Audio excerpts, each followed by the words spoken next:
Good morning. It's time for our Friday devotion. Man, it's a beautiful Friday morning out here. I just love it out here this morning. This morning I want to think about miracles. I wrote this: miracles often require faith and action. What is a miracle? Merriam-Webster dictionary defines a miracle as an extraordinary event manifested divine intervention in human affairs. I simply want to say a miracle is when God intervenes and interrupts our life and does something for us and a benefit for us. It's in order to show that He's God, and He just interrupts our lives with that. That would not happen otherwise if God hadn't done it.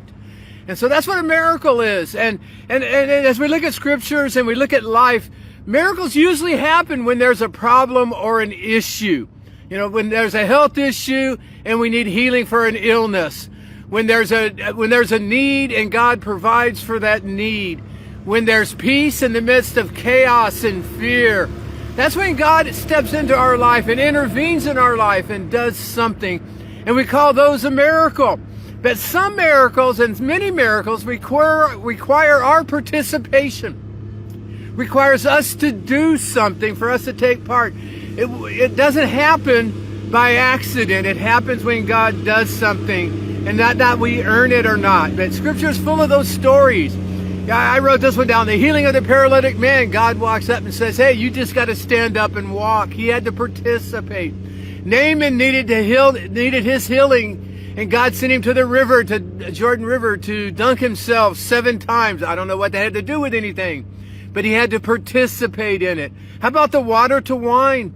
Somebody had to gather the jugs of water so that Jesus could turn them into wine. Or the feeding of the 5,000. They had to find the young man with the fish and the bread in his lunch. See, sometimes miracles require our participation. It requires love and action, our faith and action. We don't do it to earn the miracle, but we do it to position ourselves for the miracle to happen. And so I pulled 3 things from the feeding of the 5,000 that can position us for a miracle. Maybe you need a miracle. And here's 3 things to position yourself for a miracle. The first thing I put down here is you need to name the need clearly and ask for specific prayer for help. In the 5,000, somebody had to say, we need food. We need to feed these people. And they took it to Jesus for the solution. When you need, take it to Jesus for the solution. And then take one concrete step is what I wrote. Do something to move in that direction for the miracle to happen. The one had to stand up. In the feeding of the 5,000, the disciples had to hunt up the young man with just a couple of fish and a couple of pieces of bread to feed the 5,000, more than 5,000 with the food. And then you celebrate with the community. They got everybody together, broke them down into groups of hundreds and 50s and broke them all down and distributed the food together for all of them. See, I believe God still wants to do miracles. We just got to name it, let Him know of the need, see what He can do. We need to take a concrete step in the right direction. And then we need to celebrate what God is doing and see what God does. See, sometimes miracles, as I said, miracles often require faith in action. See, faith is more than just believing something.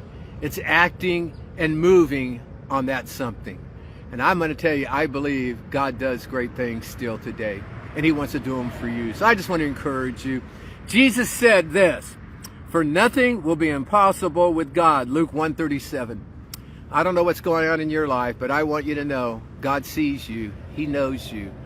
And sometimes your miracle requires faith and action. So I just want to encourage you. Have a great weekend. I'm excited about Sunday. Talking about a topic that I just wasn't sure about. We're going to have a great time as we talk about it, trying to figure out how to walk through life when it hurts. So we're going to have a great time with that. So have a great weekend. Enjoy the beautiful weekend that we're going to celebrate. It's not hot anymore. Nice, cool days. Enjoying the blessings of God, and watch for the miracles of what God can do. God bless you. See you soon.